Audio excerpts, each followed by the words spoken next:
ஆண்டுடைய நாமம் மகிமைப்படுவதாக. கொஞ்ச நேரம் ஆண்டுடைய வார்த்தைகளை நாம் தியானிக்க போகிறோம். வெளிப்படுத்துதல் 2ஆம் அதிகாரம். வெளிப்படுத்துதல் புஸ்தகம் 2ஆம் அதிகாரத்தை நாம் திருப்பிக் கொள்ளலாம். வெளிப்படுத்தல் 2ஆம் அதிகாரம் 3ஆம் அதிகாரம் ரெண்டுமே சபைகளை குறித்து கர்த்தர் சொன்ன வார்த்தைகள். இந்த வாரம் முழுவதும் நம்ம இதில் தான் நிறைய தியானிக்க போகிறோம். இந்த பகல் வேளையில் நம்ம என்ன தியானிக்க போகிறோம் என்றால், சபைகள் மேல கர்த்தர் கண்டுபிடித்த குறைகள். சபைகள் மேல கர்த்தர் கண்டுபிடித்த குறைகள். 7 சபை இருக்குது. 7 விதமான குறைகளை மட்டும் நான் பேச போகிறேன். இனி உள்ள ஜெப நாட்கள்ல தேவன் இந்த சபைக்கு எப்படிலாம் தன்னை வெளிப்படுத்தினார், இவர்கள் ஜெயம் எடுக்கும் போது கர்த்தர் என்னெல்லாம் கொடுக்க போகிறார் என்கிறதை ஒவ்வொரு நாளும் தியானிக்க ஆண்டவர் உதவி செய்வாராக. வெளிப்படுத்தல் 2ஆம் அதிகாரம் 3ஆம் அதிகாரம் 7 சபைகளை குறித்து சொல்லுகிறார். 7 சபையும் 7 காலங்கள். அந்த 7 காலங்களில் சபையுடைய நிலைமைகள் எப்படி இருக்கும் என்பதை ஆண்டவர் யோவானுக்கு வெளிப்படுத்தினார். அப்படி வெளிப்படுத்தும் போது இந்த சபைகளில் கர்த்தர் கண்ட குறைகளை ஆண்டவர் எடுத்து முன்வைத்தார். அவர் கண்டுபிடித்த சில குறைகள், சில எச்சரிக்கைகள், இனி இப்படி வர வாய்ப்பு இருக்கிறது அப்படிங்கிறதெல்லாம் கர்த்தர் இந்த சபைகளுக்கு காண்பித்து கொடுத்தார். அப்படி தேவன் காண்பித்து கொடுத்த 7 குறைகள். நம்பர் ஒன் வாஸ்து பாருங்க. 2ஆம் அதிகாரம் 4வது வசனம். ஆதியில் கொண்டிருந்த அன்பை விட்டா என்று உன் பேரில் எனக்கு குறை உண்டு. நம்பர் 1 குறை, ஆதியில் இருந்த அன்பு இல்லை. ஒரு சபையை பார்த்து கர்த்தர் சொல்றாரு, எபேசு சபையை பார்த்து, ஆதியில இருந்த அன்பை என்ன செய்தாய்? விட்டாய். 7 சபையிலும் 7 குறைகள் உண்டு. நான் வேகமாய் கடந்து போகிறேன். இந்த சபைக்கு சொல்றாரு, எதை விட்டுட்ட? அன்பை விட்டுட்ட. இது எப்ப இருந்துச்சுன்னா, நல்ல ஆதியில அந்த அன்பு நிறைவா இருந்துச்சு. ஆதியில தெய்வத்தை ஆராதிக்கும் போது இவர்களுக்குள்ள தேவன் மேல இருந்த சிநேகத்துக்கு குறைவே இல்லை. இந்த எபேசு சபை ஒன்று சாதாரண சபை அல்ல. அப்போஸ்தலனாகிய பவுல் ஊழியம் செய்து ஆரம்பித்த ஒரு சபை. இந்த ஊர்ல ஊழியம் செய்யும் போது தியானோல் அப்படிங்கிற தெய்வத்தினுடைய எண்ணமே ஜனங்களுக்கு அற்று போயிற்று. அந்த அளவுக்கு தேவன் இந்த ஊழியத்தை ஆசீர்வதித்திருந்தார். எபேசு பட்டணம் ரொம்ப முக்கியமான பட்டணம். இந்த பட்டணத்துல தான் யோவான் ஊழியம் செய்தார். இந்த வெளிப்படுத்தலை எழுதின யோவான் ஊழியம் செய்தார். நல்ல வளர்ந்த ஒரு சபை. இந்த சபை நல்ல ஆவிக்குரிய வளர்ச்சி நிறைந்த சபை. இந்த சபைக்கு எழுதும் போது ஆண்டவர் இப்படி சொல்றாரு, கர்த்தருடைய பார்வையை பாருங்க, நீ எல்லா காரியத்திலும் நல்லா இருக்கிற, ஆனா எதை விட்டுட்டங்கிறாரு? ஆதியில் இருந்த அன்பை விட்டுட்ட. ஆதியில் செய்த அந்த கிரியைகள் இல்லை. அடுத்த வசனத்தை வாஸ்து பாருங்களேன். 5வது வசனத்தை வாஸ்து பாருங்களேன்.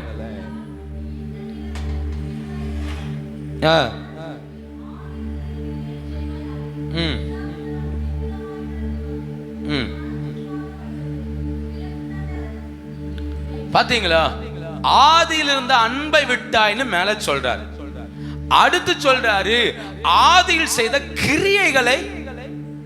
நான் சொல்றது புரியுதா உங்களுக்கு? ஆதியில் இருந்த எதை விட்டங்கிறாரு ஆண்டவர்? அன்பை விட்டுட்டேங்கிறார். அன்பை விட்டுட்டேன்னு சொன்னவர் 5ஆம் வசனத்தை திரும்ப வாசிங்க. ஆகையால் நீ இன்ன நிலைமையிலிருந்து விழுந்தா என்பதை அறிந்து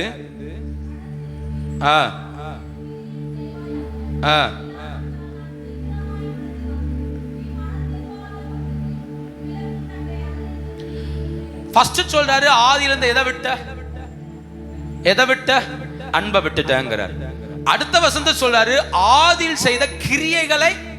அப்படின்னா இந்த அன்பின் நிமித்தம் எது நடந்திருக்குது? ஒரு கிரியை நடந்திருக்கு. அவங்ககிட்ட அன்பு இல்லாம இல்ல. ஏன்னா 2ஆம் வசனத்துல பாருங்க, உன் கிரியைகளையும் உன் பிரயாசத்தையும், அடுத்து அப்போஸ்தலர் அல்லாதவர்களை தங்கள் அப்போஸ்தலர் என்று சொல்லுகிறதை சோதித்தவர்களை பொய்யர் என்று கண்டறிகிறதையும், சகித்து கொண்டிருக்கிறதையும், பொறுமையா இருக்கிறதையும், என் நாமத்தின் நிமித்தம் இளைப்படையாமல் பிரயாசப்பட்டதையும் அறிந்திருக்கிறேன் அப்படிங்கிறார். அப்படின்னா இவர்கள் கிரியை, இவர்கள் தேவன் மேல அன்பு இல்லாம இல்ல, அன்பின் நிமித்தம் நிறைய காரியங்களை செய்யறாங்க, பிரயாசப்படுறாங்க, கர்த்தருக்காக செயல்படுறாங்க, கர்த்தருக்காக பல காரியங்களை செய்யறாங்க. ஆனா இப்ப கர்த்தர் சொல்றாரு, எப்ப நீ ஆதியில இருந்த எதை விட்டுட்ட? அன்பை விட்டுட்ட. அடுத்த சொல்றாரு, அந்த அன்பின் நிமித்தம் ஒரு கிரியை நடந்தது, அந்த கிரியை என்ன செஞ்சிட்ட? விட்டுட்ட. இப்ப நான் என்ன கேள்வி கேட்கிறேன், அன்பின் நிமித்தம் அவர்கள் செய்த கிரியை என்ன? இல்லையா? ஆதியில தேவன் மேல அன்பு வந்தபோ அவர்கள் கிரியை நடப்பித்தார்கள். அது என்ன? அப்போஸ்தலர் 1ஆம் அதிகாரம் 14ஆம் வசனம். அப்போஸ்தலர் 1ஆம் அதிகாரம் 14ஆம் வசனம். அப்போஸ்தலர் 1:14. பைபிள் வாசிக்க ஆள் இல்லையா?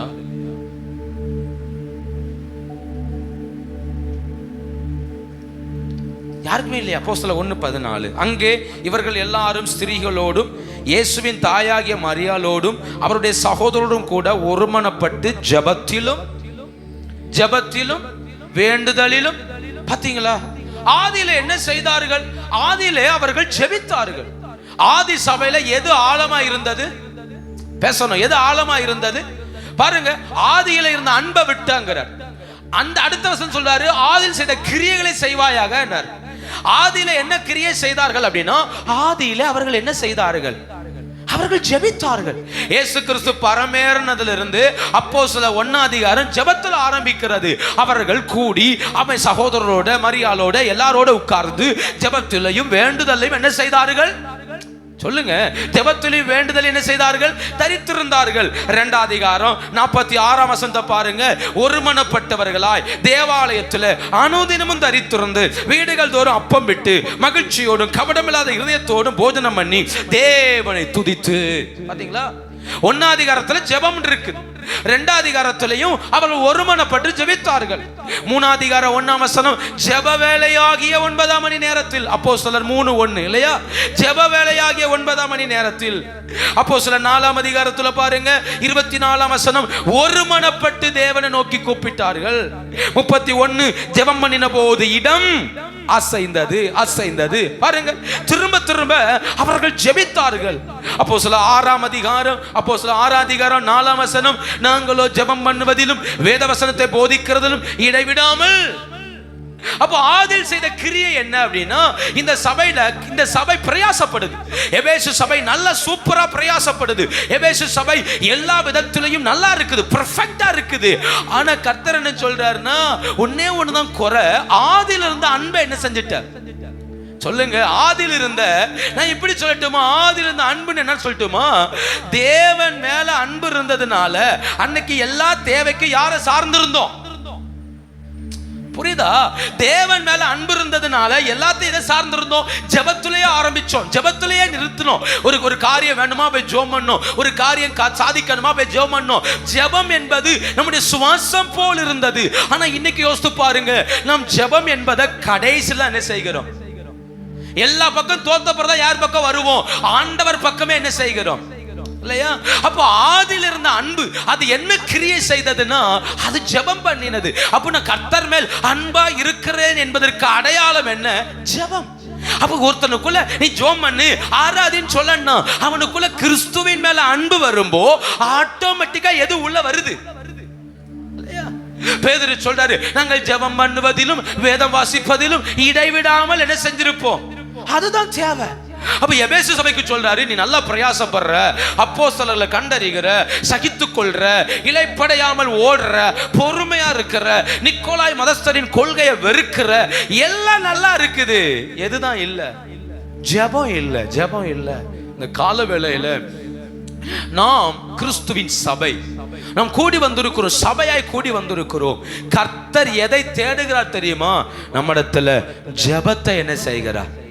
அவர் எதை தேடுகிறார்? நாம நேசிக்கிறேன், இந்த நான் 1000 ரூபாய் காணி கொடுக்கிறேன், நாம நேசிக்கிறேன், நான் சர்ச்சில் வந்து வேலை பார்க்கிறேன், நாம நேசிக்கிறேன், நான் உங்களுக்காக ஏதாவது செய்யறேன். அது அல்ல தேவன் தேடுவது. அது நேசத்தின் வெளிப்பாடுகள் வேற.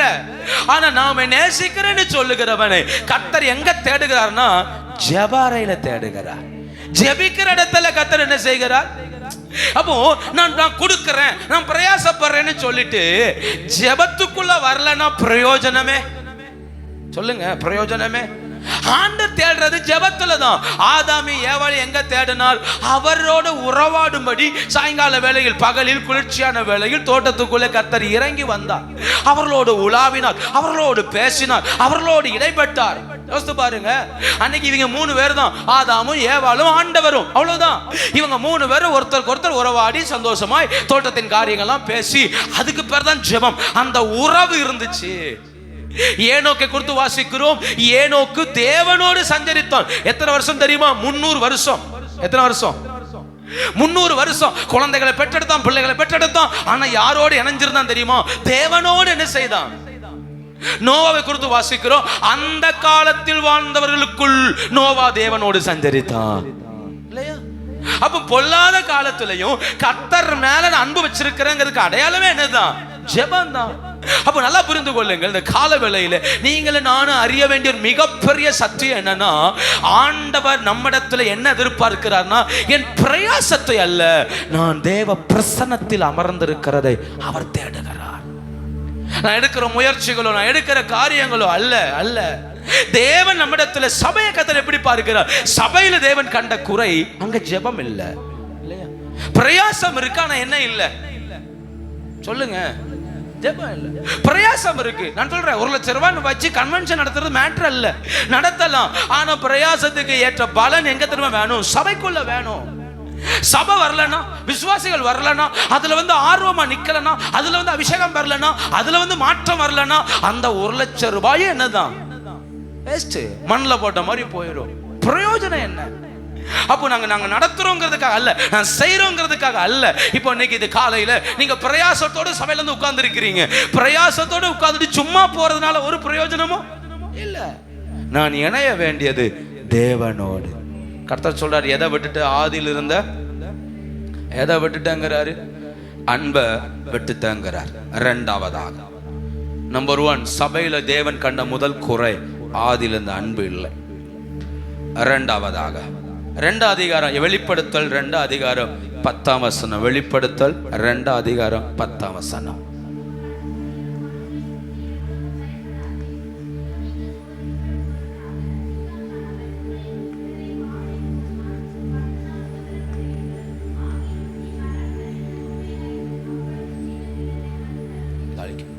மரண பரியந்தம் இந்த சபையை பார்த்து ஆண்டவர் சொல்றார், ஸ்மரணா சபையை பார்த்து கர்த்தர் சொல்றார், இந்த சபையில குறை சொல்றதுக்கு ஒண்ணுமே இல்லை. இவங்ககிட்ட கர்த்தர் குறைய பார்க்கல, இந்த போஷன் மட்டும் குறைய பார்க்கல. ஆனா கர்த்தர் என்ன சொல்றாரு அப்படின்னா, நீ மரண பரியந்தம் எப்படி இரு? சொல்லுங்க, மரண பரியந்தம் எப்படி இரு? இந்த சபைக்கு கர்த்தர் சொல்ற மரண பரியந்தம் எப்படி இருங்கிறாரு? அந்த வசந்த வாசிங்க திரும்ப. 10 நாள் உபத்திரவப்படுவீர்கள். மேலிருந்து பாருங்க, நீங்கள் சோதிக்கப்படும் பொருட்டாக பிசாசானவன் உங்களில் சிலரை காவலில் போடுவான். 10 நாள் உபத்திரவப்படுவீர்கள். ஆகிலும் நீ மரண பரியந்தம் உண்மையாயிரு, அப்பொழுது ஜீவ கிரீடத்தை உனக்கு. இப்போ இந்த சபைக்கு என்ன சொல்றாரு அப்படின்னா, நீ உண்மையாயிரு. எது வரைக்கும் தெரியுமா? பிசாசு உங்களை சோதிப்பான். சோதிக்கப்படுறது யாரு? பிசாசு என்ன செய்வான்? சோதிப்பான். எத்தனை நாளைக்கு? 10 நாளைக்கு உங்களை என்ன செய்வான்? சோதிப்பான். இது 10 நாளுங்கிறது 10 நாள் அல்ல, 10 ராஜாக்கள். 10 ராஜாக்கள் காலத்துல இந்த சபை என்ன செய்யப்பட போகிறது? சோதிக்கப்பட போகிறது. அவர் என்ன சொல்றாருன்னா, பிசாசு உங்களை சோதிக்க போறான், 10 நாள் காவல்ல போடுவான். இந்த காவல் டயத்துல நீ எப்படி இருக்கிறாரு? சொல்ல புரியுதா உங்களுக்கு? இந்த காவல் டயத்துல எப்படி இருக்கிறாரு சபையை பார்த்து? அப்போ சபை நல்லா இருக்குது, சபை பிரயாசப்படுது. அதுல 9ஆம் வசனத்தை பாருங்க. உன் கிரியைகளையும் உன் உபத்திரவத்தையும் நீ ஐஸ்வர்யம் உள்ளவனாய் இருந்து உனக்கு இருக்கிற தரித்திரத்தையும் தங்களை யூதர் என்று சொல்லியும் யூதர் இல்லாமல் சாத்தானுடைய கூட்டமாய் இருக்கல் செய்யும் தூஷணத்தையும் அறிந்திருக்கிறேன். உனக்கு சுத்தி நடக்கிற பிரச்சனை எல்லாமே எனக்கு தெரியுங்கிறார். உன்னை சுத்தி நடக்கிற போராட்டம் எல்லாத்தையும் அறிந்திருக்கிறேங்கிறார். ஆனா சொல்றாரு, ஒரு ஆலோசனையா சொல்றாரு, நீ மரண பரியந்தம் எப்படி இரு? சொல்லுங்க, எப்படி இரு? எது நடுவுல உண்மையா இருக்கணும்? பிசாசின் சோதனைகள் நடுவுல. எது நடுவுல உண்மையா இருக்கணும்? பிசாசுடைய சோதனைகள் நடுவுல. ஓசியாவின் புஸ்தகம் 11ஆம் அதிகாரம் 12ஆம் வசனம் வாசிங்க. ஓசியா 11ஆம் அதிகாரம் 12ஆம் வசனம்.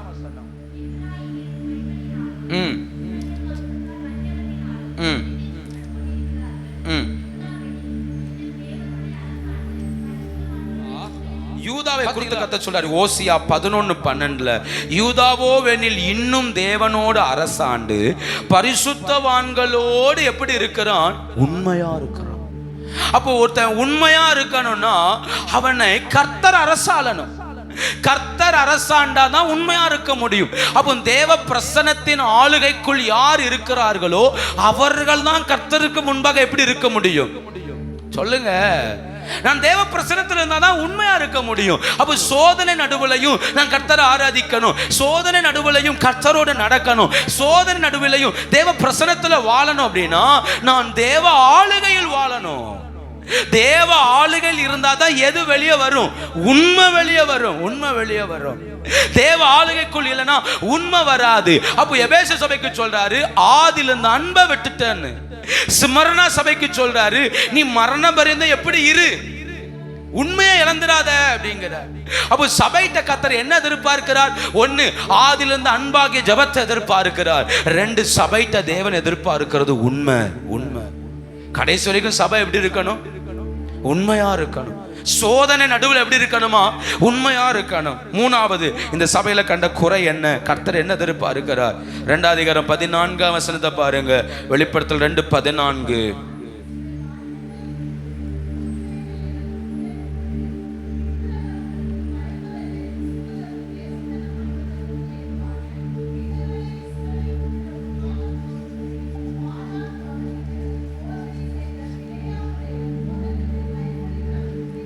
மூணாவது, இந்த சபையில் இருந்த பிரச்சனை தவறான போதனை.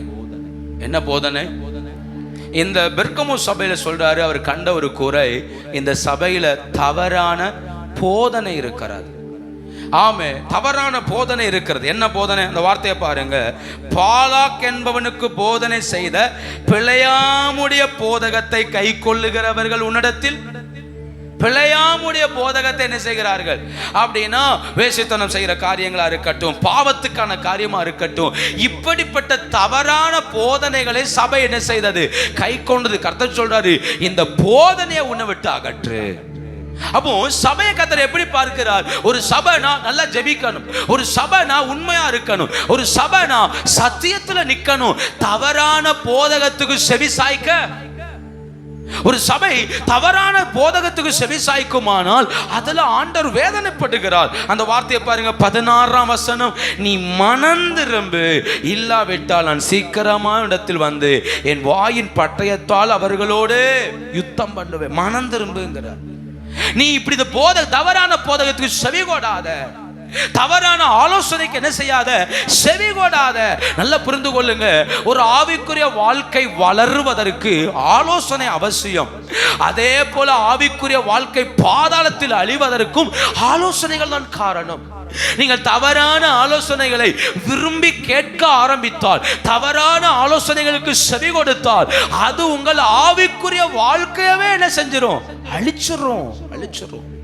அது யாரா இருக்கட்டும், உங்க உறவினர்களா இருக்கட்டும், நண்பர்களா இருக்கட்டும், சபையா இருக்கட்டும், யார் உங்களுக்கு தவறான காரியங்களை சொல்லி கொடுத்தாலும் நீங்க அதை நம்பினாலோ ஏற்றுக்கொண்டாலோ அது உங்கள் வாழ்க்கையில் மிகப்பெரிய ஆபத்தை என்ன செய்யும்? சொல்லுங்க. தவறான போதகம், தவறான வழிகள், தவறான காரியங்கள். பாலாக் என்பவனுக்கு பிழையாம் ஒரு தவறான ஆலோசனை கொடுத்தான். அந்த ஒரு தவறான ஆலோசனை இஸ்ரவேல் ஜனங்களில் அநேகர் மடிந்து போவதற்கு காரணமாய் இருந்தது. அது ஒரு வேசித்தனத்துக்கு காரணமாய் இருந்தது. அப்போ தவறான ஆலோசனையை ஒரு நாள் சொல்லிடவும் கூடாது, சொல்லி கொடுக்கவும் கூடாது, கேட்கவும் கூடாது. அப்போ சபை தேவனுடைய போதகத்தில் நிற்கணும். ஒண்ணு, சபையில தேவன் என்ன எதை பார்த்தார்? அந்த சபையில எது இல்லை? ஆதியில் இருந்த அன்பு இல்லை. இரண்டாவது, சபையில என்ன கர்த்தர் சொன்னார்? மரண பரியந்தம் உண்மையார். மூணாவது, சபையில கர்த்தர் என்ன சொல்றாரு? தவறான போதகத்துக்கு செவி கொடாத. நாலாவது கர்த்தர் என்ன சொல்றாரு? வாஸ்து பார்க்கலாம். 20வது வசனம். 20வது வசனம்.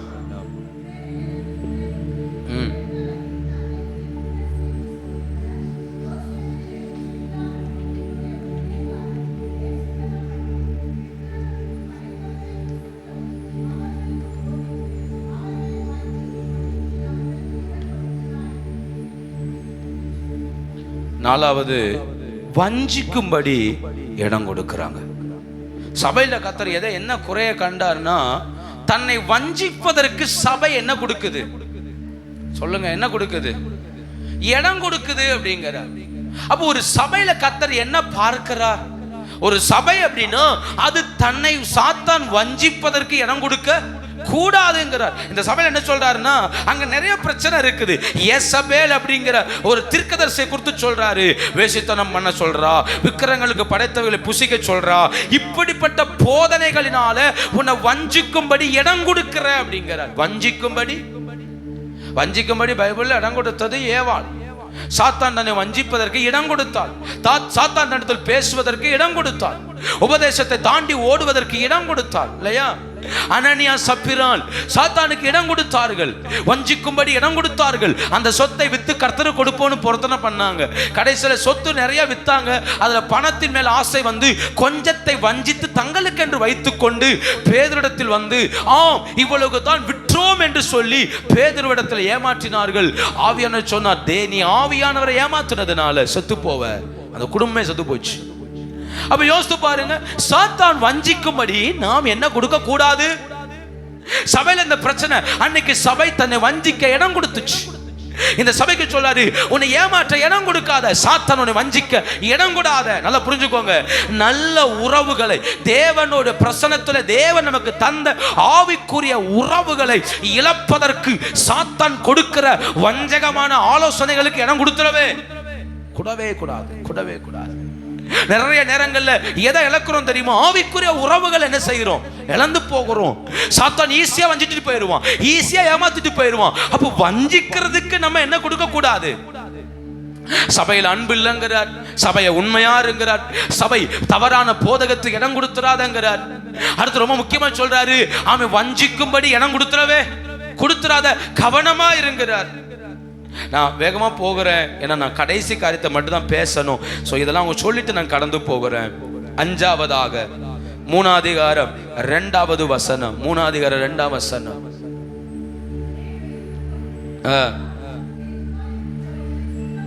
பாத்தீங்களா? சாகிறதுக்கு ஏதுவா இருக்கிறவைகளை கர்த்தர் சொல்றாரு. 5வது, ஸ்திரப்படுத்து. எதை ஸ்திரப்படுத்துங்கிறாரு? சாகிறதுக்கு ஏதுவா இருக்கிறவைகளை என்ன செய்? ஸ்திரப்படுத்து. உன் ஆத்துமா சாக கிடக்குதுப்பா, உன் இருதயம் சாக கிடக்குதுப்பா, உன் உள்ள சாக கிடக்குது, உன் ஆவிக்குரிய வாழ்க்கை சாகிற நிலைமையில கிடக்குது. அதை ஸ்திரப்படுத்து. இந்த சபைக்கு சொல்றாரு, நீ உயிர் உள்ளவன் என்று பெயர் பெற்றிருந்தும் செத்தவனா இருக்கிறாய். வெளியே நல்லா இருக்குது, வெளியே பிரகாசமா இருக்குது, வெளியே மகிமையா இருக்கிற, ஆனா நீ ஆவிக்குரிய வாழ்க்கையில எப்படி இருக்கிற? செத்து போய் இருக்கிற. உயிர் உள்ளவன் என்று பெயர் பெற்றிருந்து எப்படி இருக்கிற? செத்தவனா இருக்கிற. அதனால சாகிறதுக்கு எதுவோ இருக்கிறவைகளை என்ன செய்யுங்க? ஸ்திரப்படுத்துங்க. சாகிறதுக்கு எது உன்னை சாகடிக்குதோ, எது உன்னை அழித்து கொண்டு இருக்குதோ அதை சரிப்படுத்து. வயத்துல ஒரு கட்டி வந்துருச்சுன்னு வச்சுக்கோங்களேன், அந்த கட்டியை அப்படியே வச்சுக்கிட்டே அலைய முடியாது. டாக்டர் சொல்றாரு, ஸ்கேன் பண்ணி பார்த்துட்டு வயித்துல கட்டி இருக்குது, ஆபரேஷன் பண்ணணும், அப்படின்னா உங்களுக்கு உயிருக்கு ஆபத்து இல்லைன்னு சொன்னா அதை கரெக்டான நேரத்தில் என்ன செய்யணும்? ஆபரேஷன் பண்ணி வெளியே எடுக்கணும். இல்ல அந்த கட்டி எனக்குள்ள இருக்கட்டும், நான் இப்படியே வாழ்றேன்னு சொன்னா வாழ்க்கை ரொம்ப நாளைக்கு என்ன செய்யாது? உயிர் உள்ளவன் பெயர் பெற்றிருந்தாலும் அந்த கட்டி நம்முடைய எல்லா உறுப்புகளையும் அழிக்க ஆரம்பிச்சிடும். அப்ப ஏன் கட்டிகளை ரிமூவ் பண்றோம்? தேவையில்லாத வாழ்வுகளை ஏன் ரிமூவ் பண்றோம்? சரத்துல தேவன் படைச்சதை தாண்டி எது வளர்ந்தாலும் உடனே என்ன செய்கிறோம்? வெளியெடுக்கிறோம். ஏன்? அவைகள்னால என் வாழ்க்கை பாதிக்கப்படுகிறது. அதான் சாகிறதுக்கு ஏதுவா இருக்கிறது. ஒரு வீட்டுல ஒரு இடத்துல மேல சீலிங்ல ஒழுகுதுன்னு வச்சுக்கோங்க. அந்த இடத்துல சீலிங்ல கம்பி வழியா தண்ணி உள்ள டிராப் ஆகுதுன்னா அந்த தண்ணியை நிறுத்துறதுக்கு உடனே முயற்சி என்ன செய்யணும்? டிராப் வரும்போதே நேரம் அந்த சீலிங் எல்லாம் அப்படி ஈரமாகும் போதே புரிந்து கொள்ளணும் மொட்டை மாடியில பிரச்சனை வந்தாச்சுன்னு. அப்பவே சரிப்படுத்தியாச்சுன்னா பிரச்சனை இல்லை. அதை கண்டுக்காம விட்டுன்னா கொஞ்ச நாள் ஆகும்போ அந்த மேல இருக்க சீலிங்கே உடஞ்சு என்ன செய்யும்? கீழே விழும். கம்பி எல்லாம் வெளியே தெரியும், எப்ப அடுத்த சீலிங் விடும் தெரியாது, எல்லாம் உடஞ்சு விழும். ஏன்? சாகிறதுக்கு எதுவா இருந்துச்சு, நம்ம சரிப்படுத்தல. கர்த்தர் சொல்றாரு, சாகிறதுக்கு எதுவா இருக்கிறவரை சிறப்படுத்து. என் ஜெப வாழ்க்கை அழியுதா, அதை கண்டுபிடிங்கிறாரு. என் வேத வாசிப்பு அழியுதா, கண்டுபிடி. கர்த்தரோட உறவு அழியுதா, கண்டுபிடி. அதை சரிப்படுத்து. சரிப்படுத்தலன்னா உயிர் உள்ளவன் என்று பெயர் பெற்றிருந்தா எப்படி இருப்ப? செத்தவனாயிருவ, செத்து போயிருவாங்க. ஆவிக்குரிய வாழ்க்கை செத்த நிலைமையில போயிடும். அப்ப இந்த கால வேளையில சபையில கர்த்தர் பார்க்கிற காரியங்களை பாருங்க. உன்னை அழிக்கக்கூடியவைகளை சரிப்படுத்து. ஆறாவது ஒரு எச்சரிப்பை கொடுக்கிறார் பாருங்க. 3ஆம் அதிகாரம் 11ஆம் வசனம்.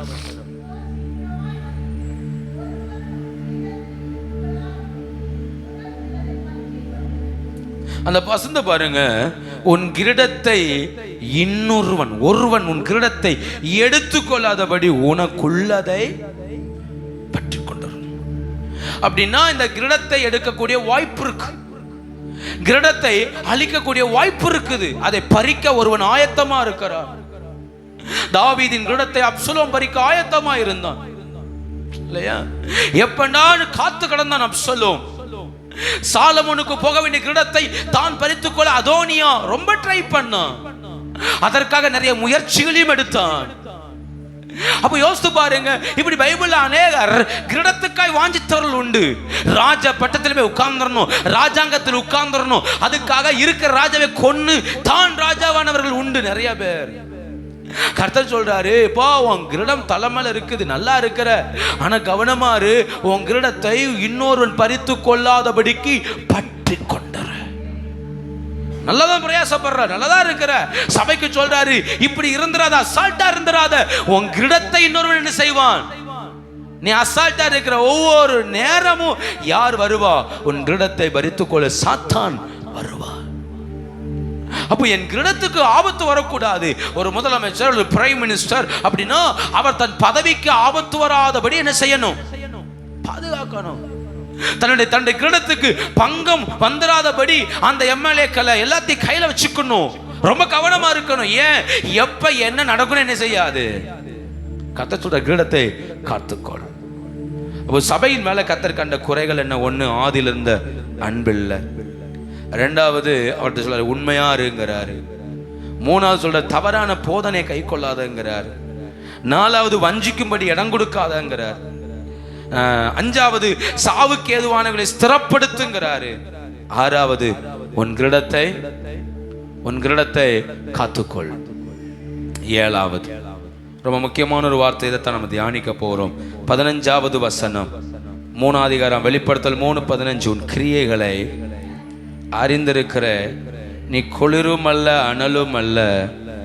நீ குளிரையாவது அனலாயாவது இருந்தால் நலமாயிருக்கும். இப்படி நீ குளிருமின்றி அனலுமின்றி வெதுவெதுப்பாய் இருக்கிறபடியினால் உன்னை என் வாயின் என்று வாந்தி பண்ணி போடுவேன்.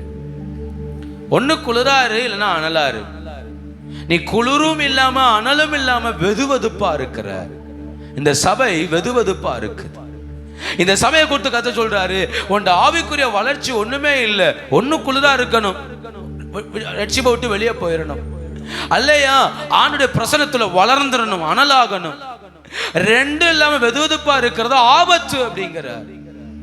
இந்த காலவெளியெல்லாம் புரிஞ்சுக்கோங்க. நான் இவ்வளவு நேரம் சொன்னது ஒவ்வொரு சபையுடைய நிலைமைகள், ஒவ்வொன்றையும் தனித்தனியா நிறைய விளக்கலாம்.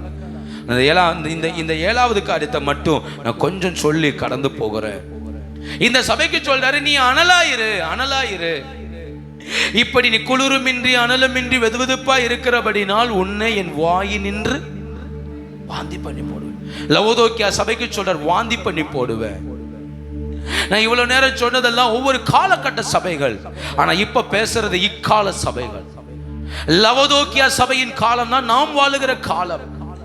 இந்த சபைக்கு தேவன் தன்னுடைய திட்டங்களையும் தன்னுடைய காரியங்களையும் வெளிப்படுத்தும் போது ரொம்ப ஆழமா வெளிப்படுத்துறார். அனலாயிரு.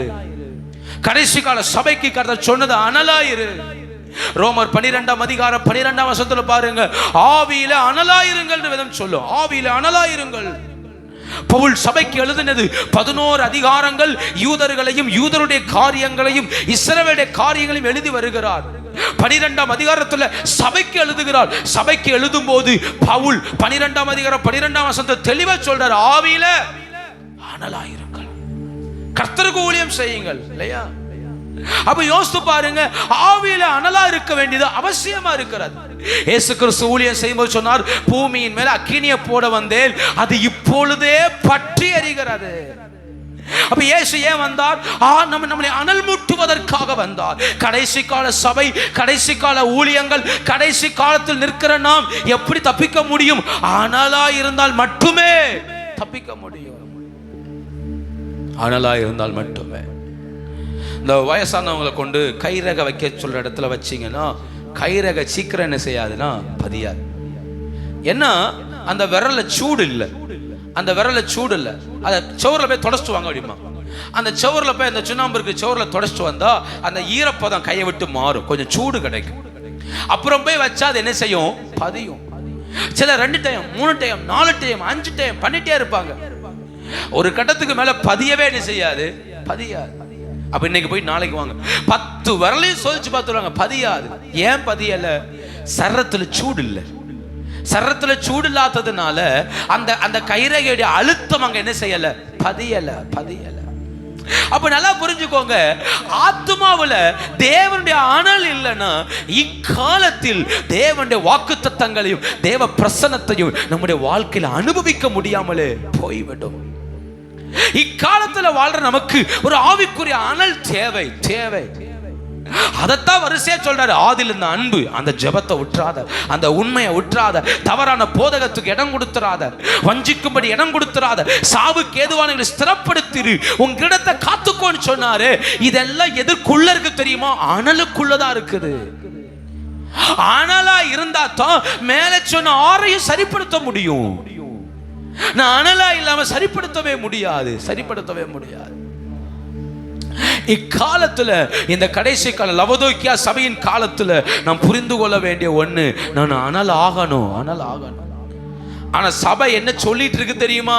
17ஆம் வசனம், நீ நிர்பாக்கியம் உள்ளவனும் பரிதபிக்கப்படத்தக்கவனும் தரித்திரனும் குருடனும் நிர்வாணியுமாய் இருக்கிறதே அறியாமல் நான் ஐஸ்வர்யவான் என்றும் திரவிய சம்மனன் என்றும் எனக்கு ஒரு குறையில்லை என்றும் சொல்லுகிறபடியா. சபை என்ன சொல்லிட்டு இருக்கான்? நான் நல்லா இருக்கிறேன், ஒரு குறை இல்லை, சர்ச்சுக்கு போறேன், ஜெபம் பண்றேன், கர்த்தர் ஆசீர்வதிக்கிறார், நல்லா இருக்கிறேன். ஆனா கர்த்தர் சொல்றார், நீ பரிதபிக்கப்படத்தக்கவனா இருக்கிற. அனல் இருக்கா? இல்ல. நீ அனலா இருக்கிறாயா? இல்ல. நீ ஆண்டவருடைய பிரசன்னத்துல, நீ தேவ பிரசன்னத்தில் இணைந்திருக்கிறாயா? இல்ல.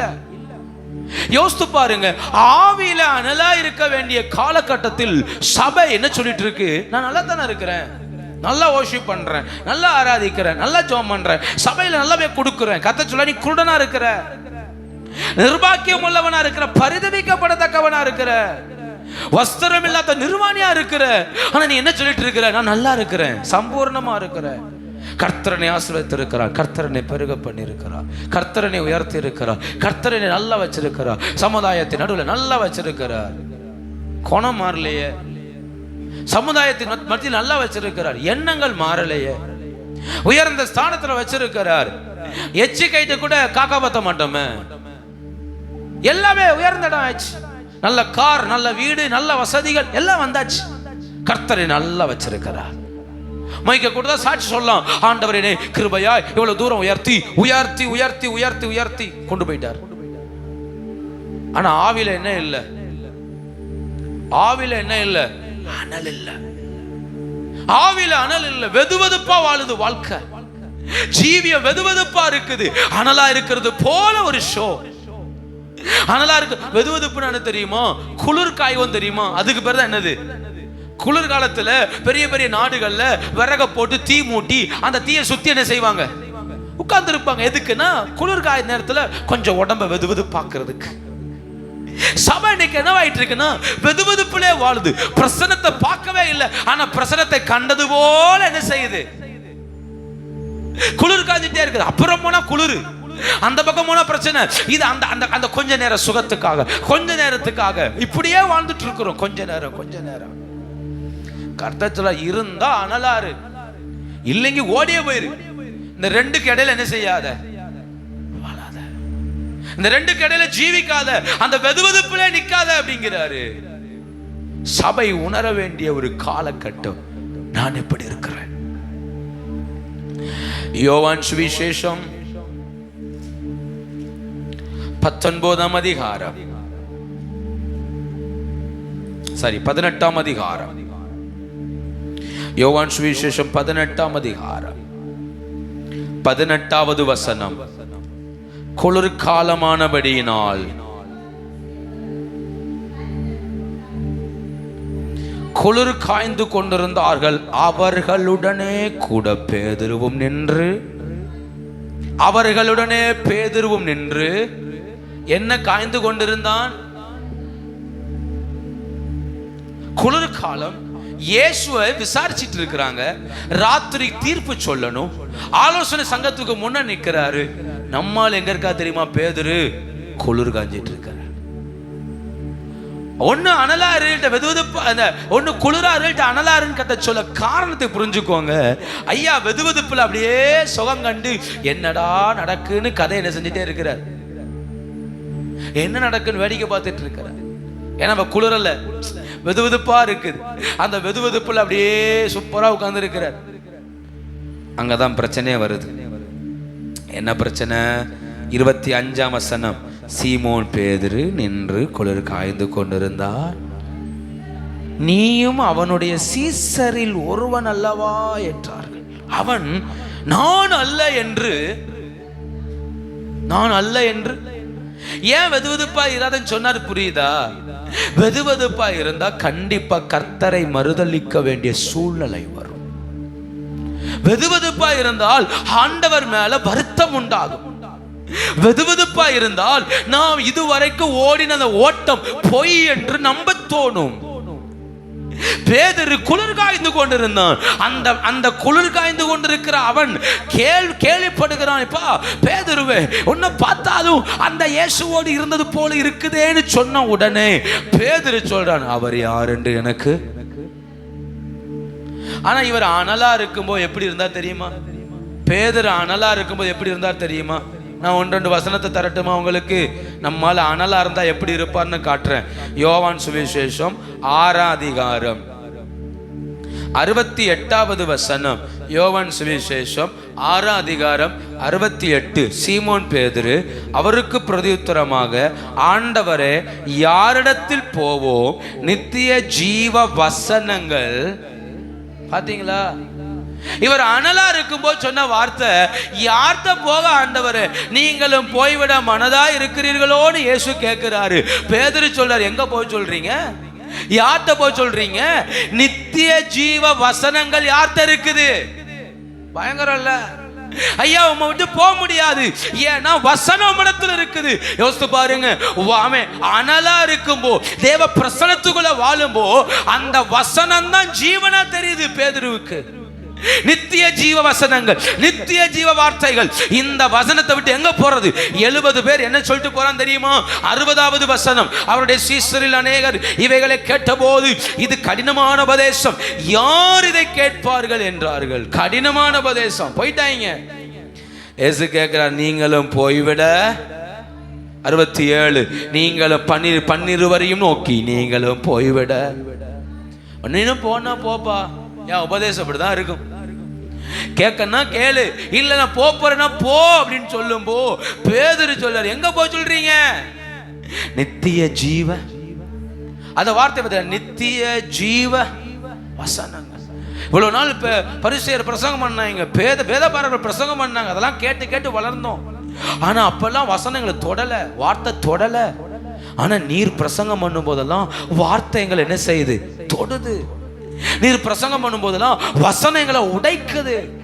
உம்முடைய வாயிலிருந்து வசனங்கள் புறப்படும் போ, அது எங்களுக்குள்ள ஏதோ ஒரு ஜீவனை உருவாக்குது.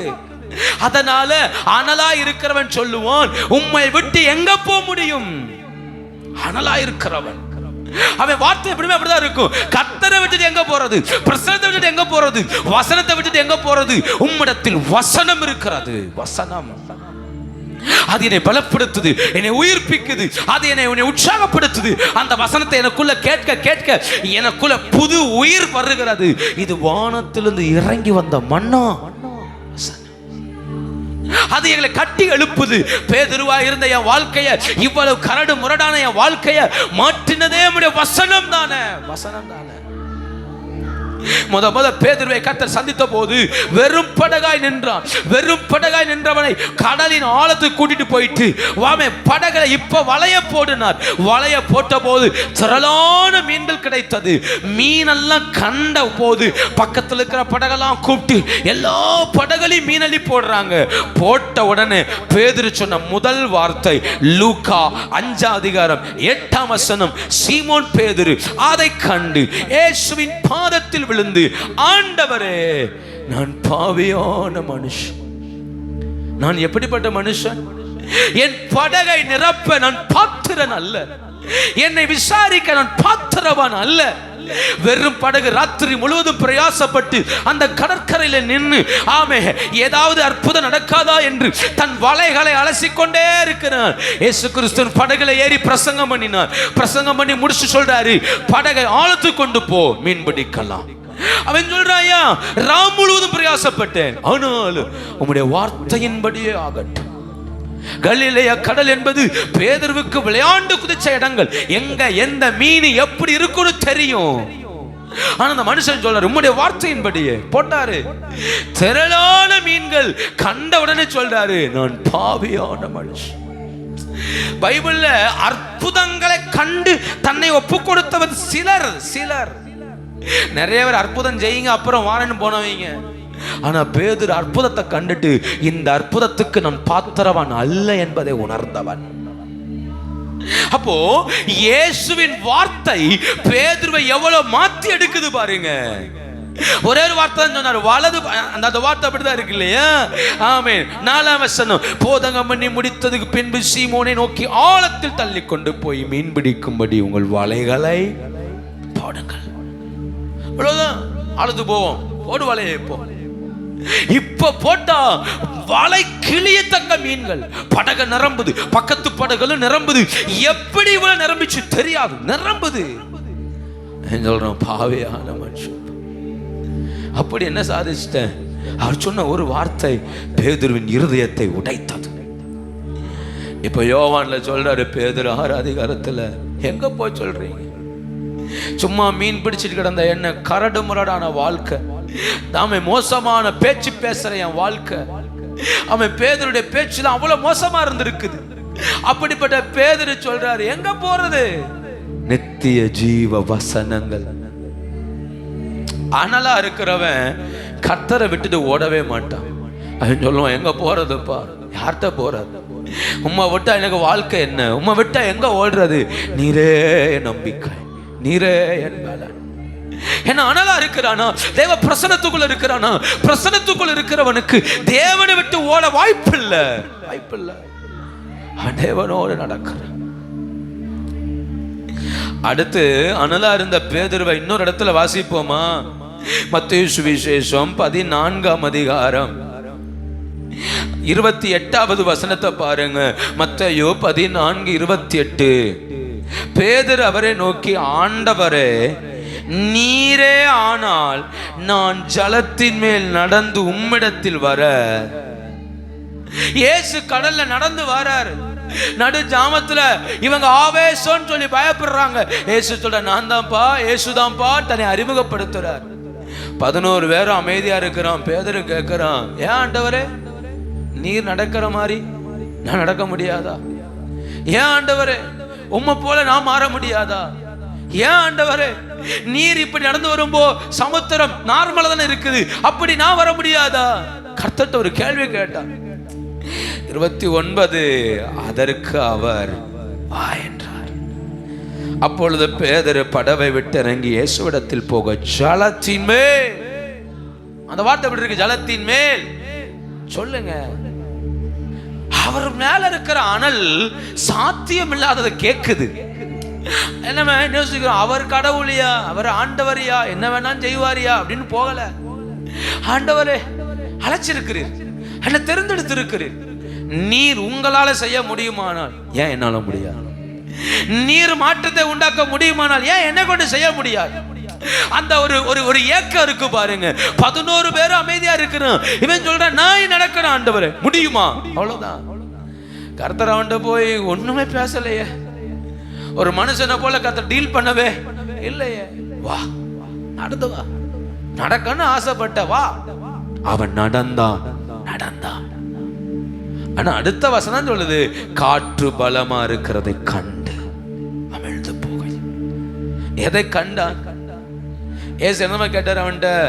அந்த 31 பாருங்க. அற்ப விசுவாசிய ஏன் சந்தேகப்பட்ட? நல்லாதானே நடந்த, நல்லாதானே வந்த, எதுக்கு சந்தேகப்பட்ட? அவன் கையை பிடித்து கர்த்தர் தூக்கி விட்டார். யோசித்து பாருங்க. அனலா இருக்கிறவன் அவர் செய்த கிரியைகளை தான் செய்ய விரும்புகிறான். அனலா இருக்கிறவனால சும்மா இருக்க முடியாது. ஏன் கர்த்தர் மாற்ற மாட்டாரா? ஏன் கர்த்தர் உடைக்க மாட்டாரா? ஏன் கர்த்தர் தொட மாட்டாரா? ஏன் கர்த்தர் ரட்சிக்க மாட்டாரா? இந்த கேள்வி அவனுக்குள்ள வந்து கொண்டே இருக்கும். ஆனல் இல்லாதன்னு சொல்லுவான், அதெல்லாம் நடக்காது, அதெல்லாம் மாறாது, அதெல்லாம் வராது, வாய்ப்பில்லை, உயராது, எதுவுமே நடக்காது. இப்படி பேசுற ஆளெல்லாம் அனல் இல்லாதவன். ஆனா அனல் உள்ளவன் சொல்லுவான், கண்டிப்பா கர்த்தர் செய்வார், கண்டிப்பா கர்த்தர் நடக்க வைப்பார், கண்டிப்பா கர்த்தர் மாற்றத்தை உண்டாக்குவார். ஏன்னா அவர் நடந்தார், நடக்க வைப்பார். அவர் நடந்தது உண்மையானால் நானும் நடப்பேன். பேதர் கேட்கிறார், நடக்கட்டுமா? நட வா என்றார். அப்போ சந்தேகம் இல்லாம தேவனிடத்தில் கேட்கிறவைகளுக்கு கர்த்தர் என்ன கொடுத்தார்? பதில் கொடுத்தார். ஆனல் உள்ளவன். அப்போ அனல் சும்மா இருக்காது, தேவனை விட்டு ஓட விடாது. அடுத்து தேவன் செய்த கிரியைகளை செய்ய வைக்கும். முத கடல்ல இவன் தான் நடந்தான். இவனை கொண்டே கர்த்தர் சபையை கட்டி எழுப்பினார். இந்த பேதுருவை கொண்டே ஊழியங்களை கட்டி எழுப்பினார். இந்த பேதுருவை கொண்டே தம்முடைய திட்டங்களை கர்த்தர் விளங்க பண்ணினார். அப்போ அவர் செய்ததை நான் செய்யணும். அவரின் வாழ்வில் மாற்றத்தை உண்டாக்க வல்லவர் என்று அனல் நம்ப வைத்தது. மூன்றாவதாக, அனல் உள்ளவனுக்கு வெளிப்பாடுகள் வரும். அனல் உள்ளவனுக்கு என்ன வரும்? மத்தேயு 16 அதிகாரம் 16, 17 பாருங்க. சீமோன் பேதுரு பிரதி உத்தரமாக, நீர் ஜீவன் உள்ள தேவனுடைய குமாரனாகிய கிறிஸ்து என்றார். இயேசு அவனை நோக்கி, நீ பாக்கியம் உள்ளவன், மாம்சமும் இரத்தமும் இதை உனக்கு வெளிப்படுத்தவில்லை, என் பிதா இதை உனக்கு. மாம்சமும் இரத்தமும் உனக்கு என்ன செய்யல? வெளிப்படுத்தல. ஏசு கேட்கிற, என்னை யார் என்று சொல்லுகிறார்கள்? சிலர் சொல்றாங்க ஏசாயாங்கிறாங்க, சிலர் எரேமியாங்கிறாங்க, சிலர் யோவான் ஸ்நானகன்கிறாங்க, தீர்க்கதரிசியில் ஒருவன்கிறாங்க, எலியாங்கிறாங்க. ஏசு கேட்கிறார், சரிப்பா, நீங்கள் என்னை யார் என்று சொல்லுகிறீர்கள்? பேதுரு சொல்றாரு, ஜீவனுள்ள தேவனுடைய குமாரனாகிய கிறிஸ்து.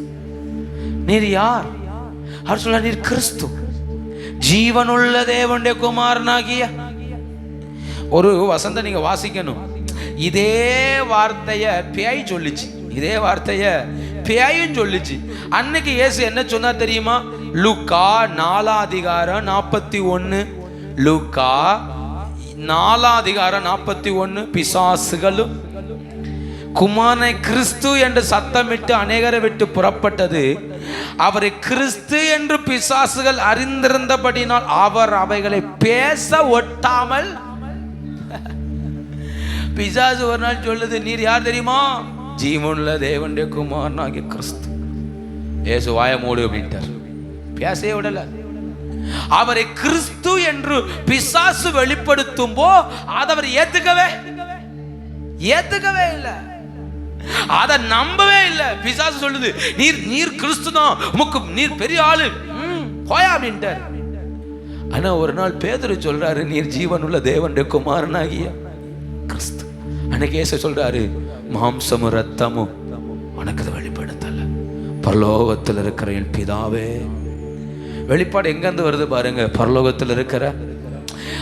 பவுல் ஒரு நாள் ஊழியத்துக்கு போனாரா, போகும்போது ஒரு பேய் பிடிச்ச ஒருத்தர் சொல்றா, இதோ உன்னதமான தேவனுடைய ஊழியக்காரர்கள், இவர்கள் ரட்சிப்பின் வழியை நமக்கு உபதேசிப்பார்கள் அப்படின்னு பவுல் போராடமெல்லாம் ஒரு குறி சொல்ற ஆவி சொல்லிட்டே அலைஞ்சது.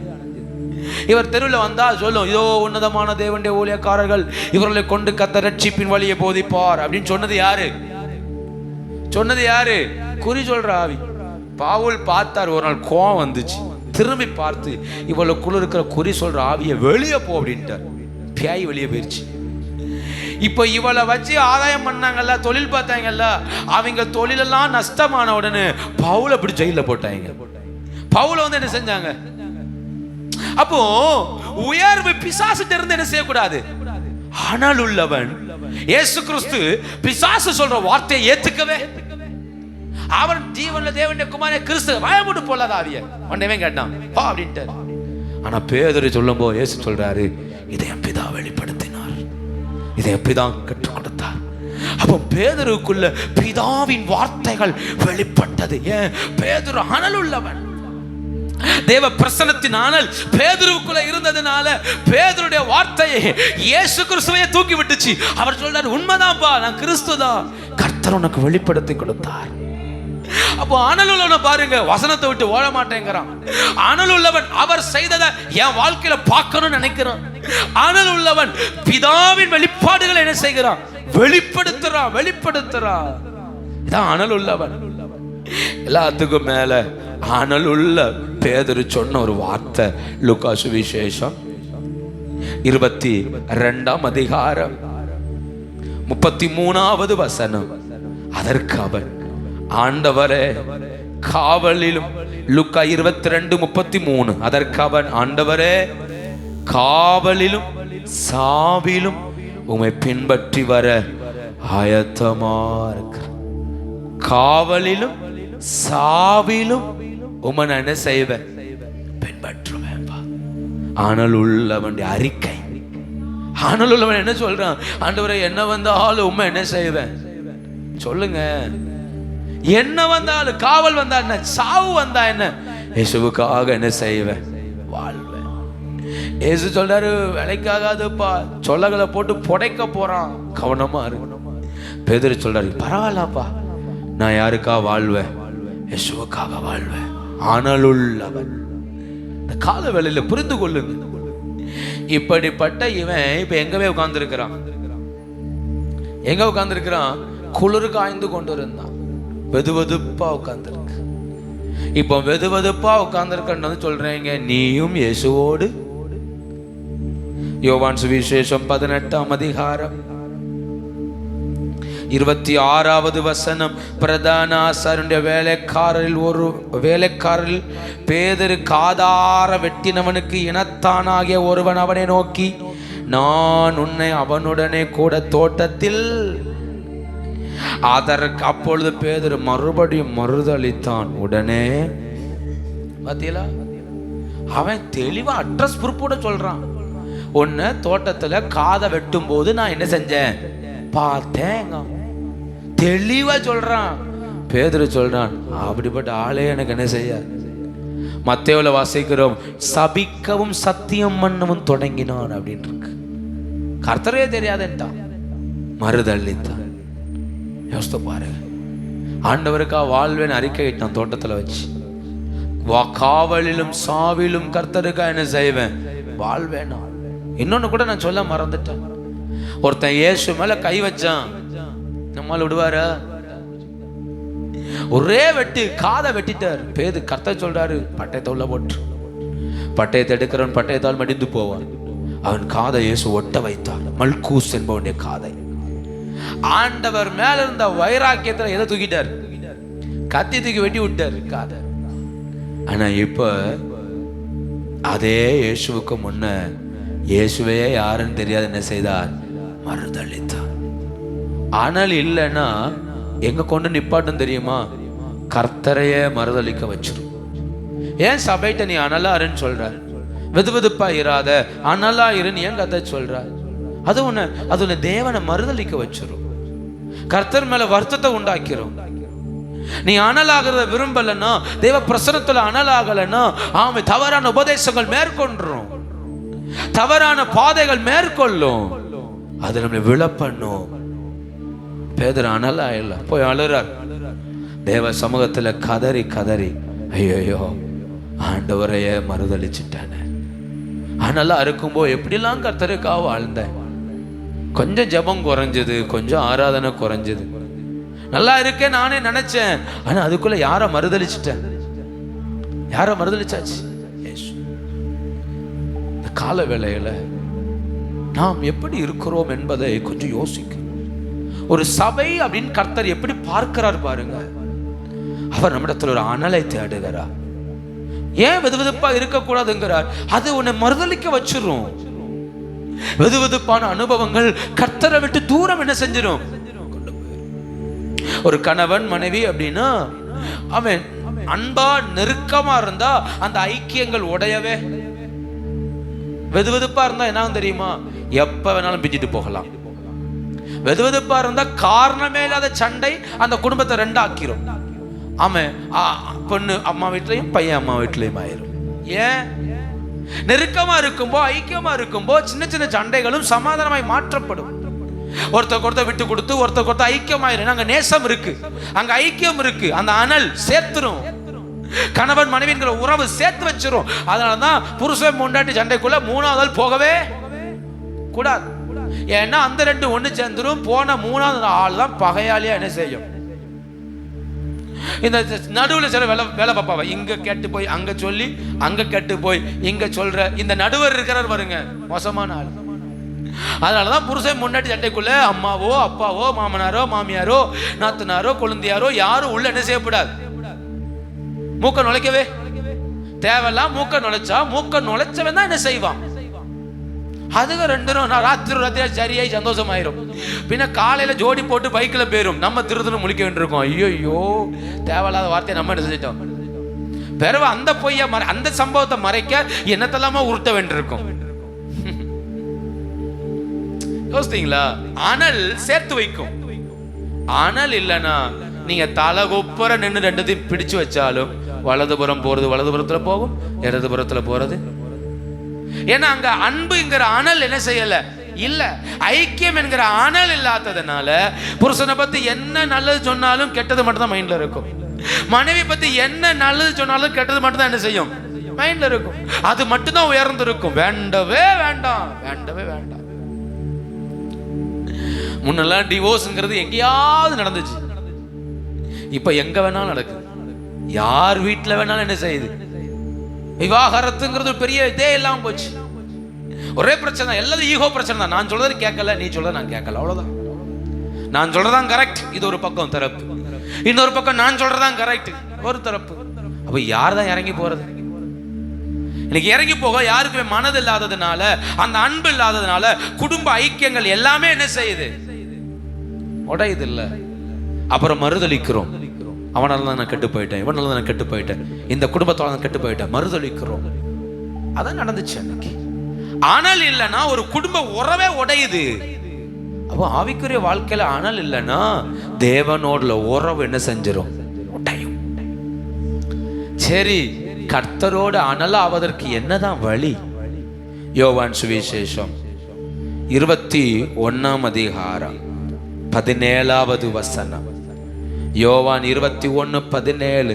3ஆம் தரம் அவர் அவனை நோக்கி, யோனாவின் குமாரனாகிய சீமோனே, நீ என்னை நேசிக்கிறாயா என்றார்.